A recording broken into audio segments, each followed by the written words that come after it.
Welcome to the intersection of technology, cybersecurity, and society. Welcome to ITSP Magazine. Thank you for joining us for this conversation.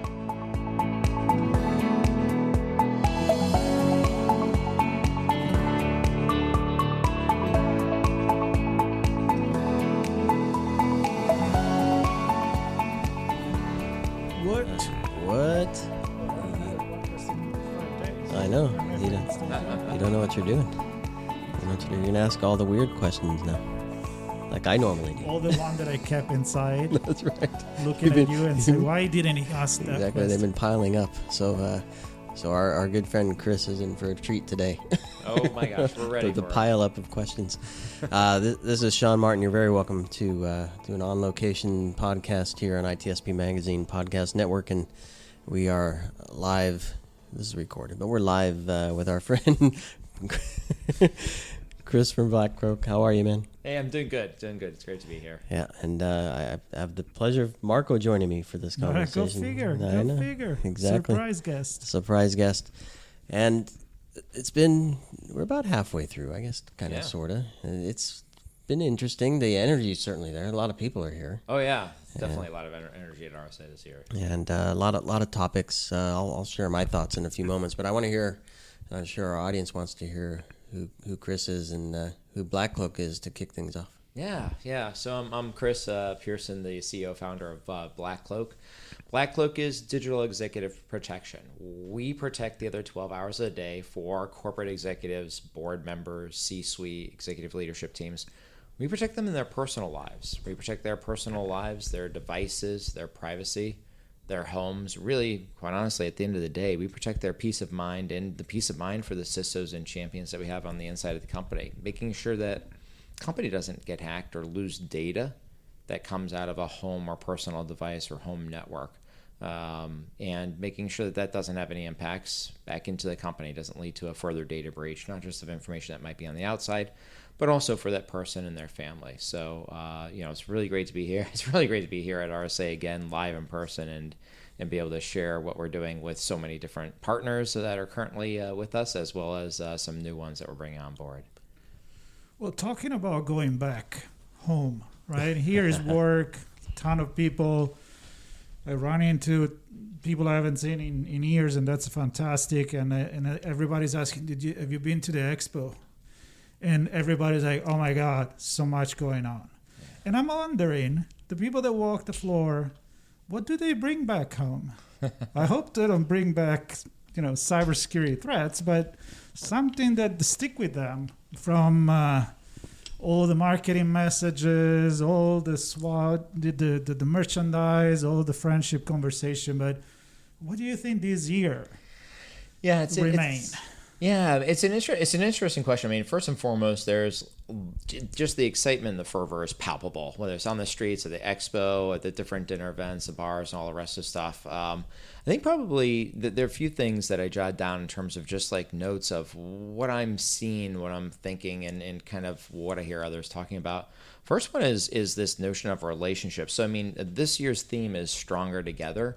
And it's a really good message. I feel like last year was the first year that kind of RSA got back. I think they had like 45,000 people, and but it was really great to get in person. This year, people are just dying and clamoring for relationships, to actually talk to people, to actually really, really sync with them, to have meaningful conversations with them.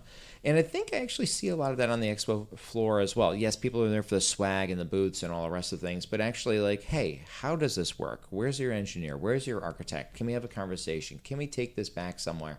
Can we actually talk about it? But they actually really want a non-Zoom relationship. They want to know their vendors. They want to know the people that are supporting them. They want to have a relationship. I mean, we're here overlooking, the three of us are here overlooking Moscone South from our suite. And people just want relationships. They want to shake the hand. They want to talk to people. They want to know that they're human. They want to say what things are going well, what things we do better on. And I think same thing in terms of conference room floor.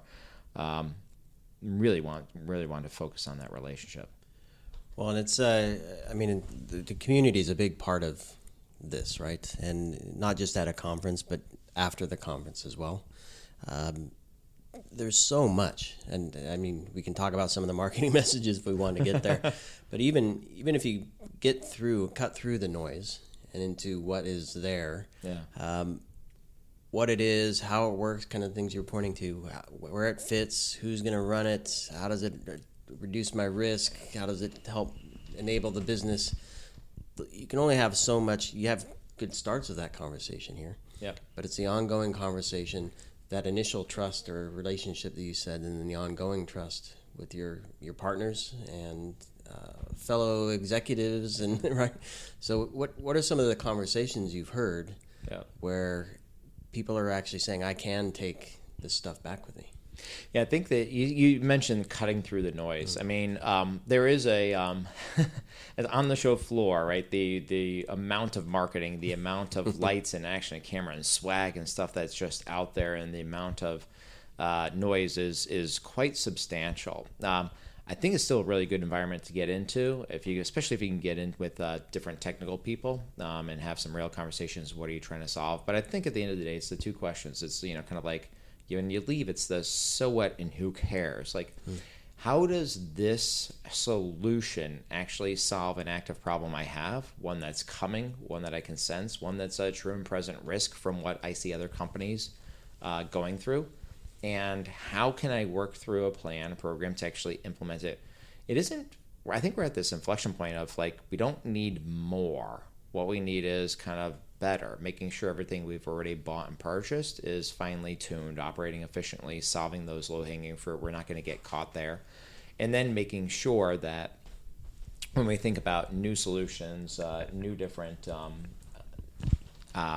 solutions, new different ways of thinking about things, that we are once again thinking, how does this practically work within our environment? How can we actually make sure that our information security team, our director of security operations, are actually utilizing this in a way that makes sense and in a way that is actually actionable? It has to show, it's like that one word of value. Cut through the noise to make sure you get the value, that it's seen, understood, and really adds value. Yeah. Demonstrable value. Well, let's connect that with what you started talking about before. You bring back relationship. And as much as the technology is relevant, you want to commit and become a partner, customer with a company that you know is going to deliver not just something cool and shiny today, but develop the relationship. And you with BlackCloak, you are in a relationship trust business. So do you think people already come here knowing, I already kind of know what I'm looking for, or they just discover? I think there are different folks that are looking for different things. I mean, in some essence, it's everyone gets off the plane, they walk into Moscone, north, south, whatever, and they're like, the first question is, what's new, right? What's new? Is it the same booth I saw at Black? It's the same this, what's new that's here? I think there's always that kind of element. I do think that we need to go beyond the technology, right? Really beyond the technology. Somebody asked me the other day, well, what type of company are you? Are you tech-enabled service? Are you a platform as service? Are you whatever? And I answer, and I basically say we're a relationship company. And even with some of the meetings we've been having today with the CISOs and teams, we just had one large 6-person meeting where the director of SOC is there, one of the analysts is there, the deputy director, our deputy CISO, and CISO they're all there, and told them, there is no limitation on the things that we will actually do to protect you and your executive teams, because we have a relationship. There's no upcharge, no consulting, no this, no that. There's nothing else there. We're actually your external partner. We want to know you, right? Good times and bad.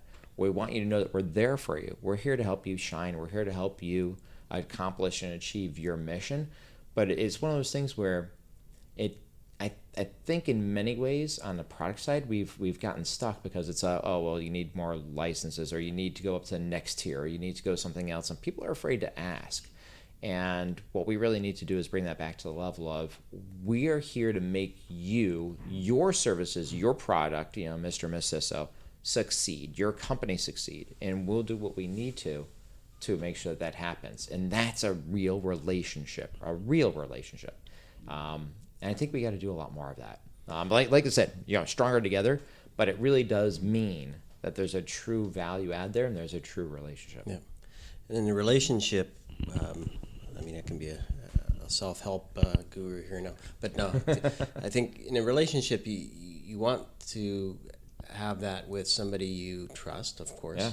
but someone you can tell things to that may be uncomfortable sharing, right? Hearing feedback and advice that you may not want to hear, but in that conversation, find the real direction that you want to lead to and end up at.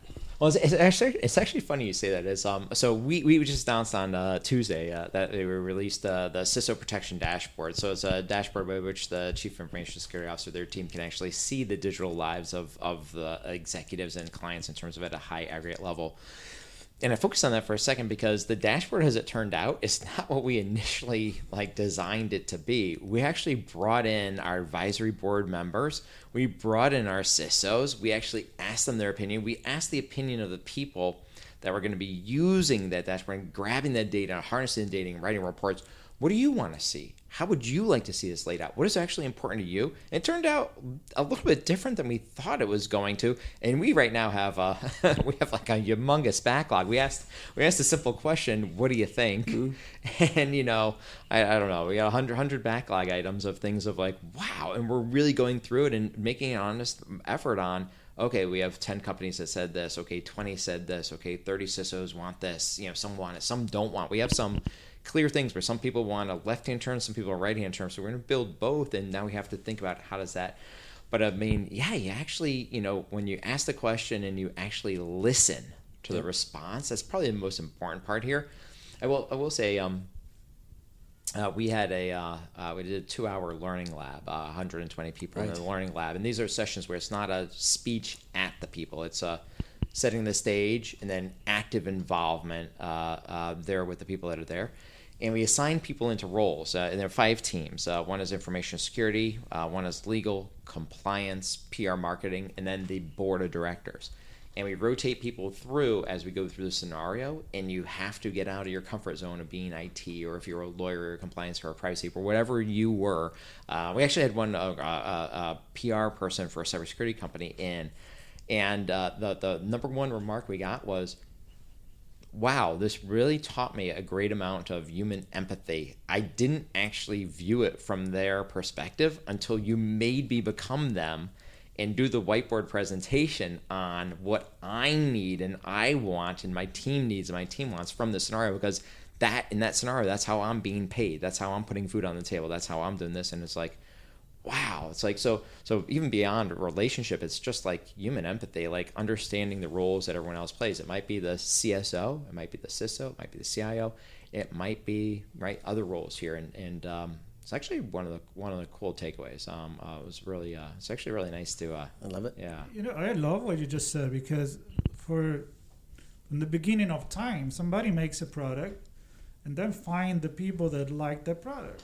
Now we are at a point that it's a two-way communication. Yeah. We actually have the business model, the technology to adapt. So is there any very unique cases that you were really like, wow, do they really want this, or do they really don't want that? I mean, I know you mentioned, but can you say something that is?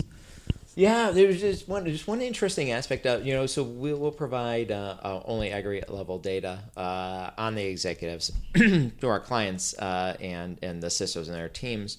There are a few specific types of CISOs by sectors that are, saying, look, an attack on one is attack on all, and we're in an industry where that is super important to us. From a nation state perspective. And so if we see something internal, we want to be able to correlate that external.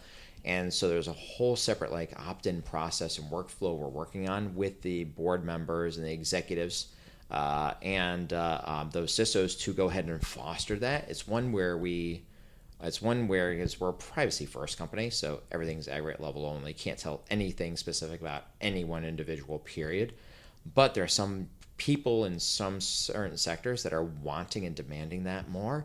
And so it's really interesting to hear it from their lips in terms of, wow, they're really passionate about it. And if we can deliver that to them in a way that's fully transparent and fully acknowledged, It's just something that we hadn't thought of before, and so we actually learned a lot by just listening. And it's kind of a nice thing, and it's actually the fun thing about that is, the active listening in person is so much different than Zoom. It's like everyone's face is like whited out from their big bright light on Zoom and stuff like that. It's like, this one team that we met with, they're really, really passionate they want that. They have verifiable nation state attacks that are hitting them and their executives. They're like, we need this. It's a pain point for us. Can you please help us solve it? So we're actually going to test bed that different approach. And once again, it's with my privacy background, it's just there's a book on the in the room here, Extreme Privacy. Extreme privacy. Yeah, it's one of those things where, well, as you guys know, as a former chief privacy officer for the Royal Bank of Scotland, it's just ingrained. It's ingrained in me. It's ingrained in our team, and it's ingrained in our company at BlackCloak. But it's an interesting, different use case, and the ability to actually deliver that to that team and solve their pain is going to be it's actually going to be a really great journey, and they're going to get what they want. They're going to get what they want because we're going to design it with them and for them. And the reason I brought the book up and keeping the privacy going here is because what you do, and it kind of goes back to my previous point of delivering some hard news. Yeah. And I'm thinking of the cobbler's children have no shoes, right? Do you find that the security professionals don't always follow their own advice? And if so, what are those conversations? Yeah, I mean, when and we just had one. We just had an issue of this last week. It was someone that I personally know, but unfortunately, CISOs are spending a lot of their time worrying about the four corners of the office, the different office environments, networks, what's happening there. And sometimes, like, the last thing they want to do when they go home is take care of and be the CISO for their husband or wife or kids or spouse or significant other. It's the last thing they want to do. Hey, guys, we got to bump everyone's machines. It's time for another Apple update this month. Oh, hey, it's Tuesday. We got to go ahead and roll out the Windows patches. Oh, it's Tuesday. Yeah, and it's one of those things. It's one of those things where we actually do have a lot of extra space, room for improvement, so to speak, from CISOs, WCISOs, CIOs, even in terms of their own home security, because they just don't pay as much attention to it at home, since it kind of consumes them. And so when our team is able to actually either seize malware or is able to get in to those personal homes, it's a lot of time it's on the tech teams. They do a great job at work, but on the personal side, sometimes there are weaknesses and stuff. So, but the good thing about that is they understand it. Like, right. They understand the ramifications from it, and it's just like, okay, yep, got it. But it's immediate value. Yep. I mean, we've been talking with you for a long time, even before BlackCloak. We've known you for a while. We talk about privacy, and I think that the joke that comes in my mind is, you don't want to bring work home, but nowadays it's impossible. Yeah. You can't just lock the door. Like, security is not that door of the office locked. It's your everything you do in your life. Yeah. So it's hard to grasp though sometimes, even for the professional.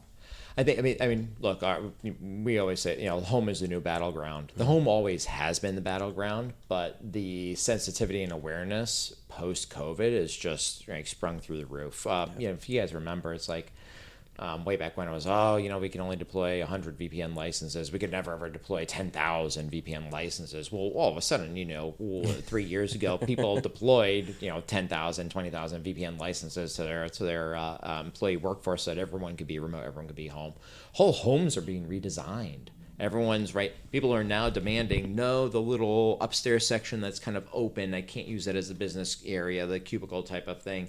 I have to go ahead and close that in and all the rest. I mean, people are really looking at the home as just hey, I'm going to be working from home 2 days a week, 3 days a week, needs to be conducive, needs to be this, needs to be that. And it has massively, massively extended the attack surface. I mean, it's just, you get the fact that, number one, people are working more from home. Yep. Number two, more smart home devices in every home, more so than ever. Probably, it's probably one of those, like, it doubles every year type of thing.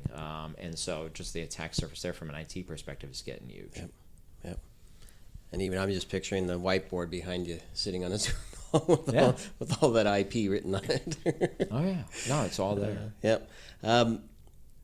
As we come to a close here, I don't know, were there any other takeaways that maybe we didn't touch on? Because to me, the whole point of, well, there's many points, I guess, of being here, but you want to see people, you want to have these conversations, but if it goes in one ear and out the other, and you go back to doing the same old, it's kind of a wasted opportunity, in my opinion. So, anything you think security leaders will kind of take, or other roles will take away from this week? Yeah, I mean, I think the one biggest thing I would ask everyone to do is that you had those meetings, you had those handshakes, you kind of had a little bit of time to slow down the internal meeting structure and at least get out and talk to people and see what other CISOs, other threat intel, other SOC, other cybersecurity analysts, other architects are doing. Get those in on a plane ride home, write them down, brainstorm, pull out the cards of people that you met that you want to have a relationship with. Or less is definitely more. A fewer number of people, but good quality relationships, it's going to inure to your benefit. When we always do the speeches at RSA, we always close on the closing slide for what's called the takeaway. No matter what you went to, at RSA conference, what speeches you went to, what events you went to, what dinners or private parties you went to, if you could just create a 1-page, 5 bullet points. What are the takeaways that you want to have from this experience? Is it a, hey, new attack surface, need to research more and get people together? Perfect. Is it a, hey, met another person at another, biomed pharmaceutical company, really want to have a meaningful relationship, find out how they're tackling X, Y, and Z hard problem that I'm tackling? Well, that's great. Maybe you keyed in with a good speaker or presenter and you're like, wow, I really want to see where they go with that and follow the threads and everything else. That's perfect. You have some takeaways. This is not a, hey, let's just jump on the plane, get a drink, go back home and come Monday, May 1st, we're just back in gear, back to the old grind. Why did you come? Kind of that, so what, who cares? Why did you come? What did you learn? What new relationships? How can you empathize with people? What new risks did you learn about? What can you kind of take back from that, and what do you need to do about it? Let's actually 3 to 5 items, 3 to 5 bullet points, so we're actually making progress. And maybe to wrap it all the way around in a circle, with all that amount, massive information, bring it down to what really matters to few bullet point. Just feed that to ChatGPT. Ask for a summary and what really matters. You know what? I love that. I love that. It was one of the so for everyone listening, it was I felt like every single booth is with ChatGPT installed or inside a type of little logo on it. It's I guess you could actually feed it the notes and have it write you up ask ChatGPT, write me up a program plan to go ahead and roll out the tasks for these following 5 themes. If it's going to get it done, Marco, if it's going to have you do something, yes, let's go ahead and do that. Let's all go back. I don't know if it's the most private, smart choice, but sure, do that. Yeah. Oh, boy. Yeah, well, that's definitely been a topic for sure. And the other side of that coin, the other topic I've heard is risk management. It's very, very key this year, which is good. I like risk for some, like managing risk, I should say that. I was about to say, if you like risk, we can defer risk over to you and decrease our risk. That's right. Just transfer it over. I'll deflect it. Don't worry. No, but I love those points, Chris. That know what you want to, or figure out what you want to do. And I think the other point I'll make is you don't have to feel like you need to do it on your own. There are people here, like you, let's be honest, that have spent years and years looking at privacy, looking at security, looking at risk, have a team supporting you to do what you do. Tap into folks like you to really help solve some of those hard problems. Yeah, when people say team, so many times we get myopic. Oh, my team. Yeah, it's our executive team or the BlackCloak team or the there's an RSA team here. That team is kind of who you assemble year after year after year through deep, meaningful relationships. It could be a vendor side, it could be consulting side, it could just be somebody you sat next to, in the presentation, and you guys took away something together or bumped into at a bar type of thing. But I mean, the community here is and can be an extended part of your information security team, and really, quite honestly, also for you personally, as just developmentally as an individual in the information security space. There's so many cool teams and cool things to get involved in. Relationships matter. Yep. Stronger together, they say. Yep. I've heard that before. That's the theme. Me too. Yep. And I wholeheartedly agree, especially here. And Chris, thank you. For taking the time today and sharing your insights and your thoughts on how to make the most of what's left and what comes after. And for everybody listening, thanks for tuning in to this conversation from RSA Conference 2023. We'll have links to Chris's profile and BlackCloak and anything else we think would make sense. I think we'll probably re-include your sessions. I don't think one of them was recorded, if I'm not mistaken. I think we have Chatham House rules on one, so I don't know if they recorded or not. But anyway, we'll whatever's put appropriate, we'll certainly include in the notes for folks to connect with here. Yeah. And so thanks everybody. There's more coming, so stay tuned. Thanks, guys. Appreciate it.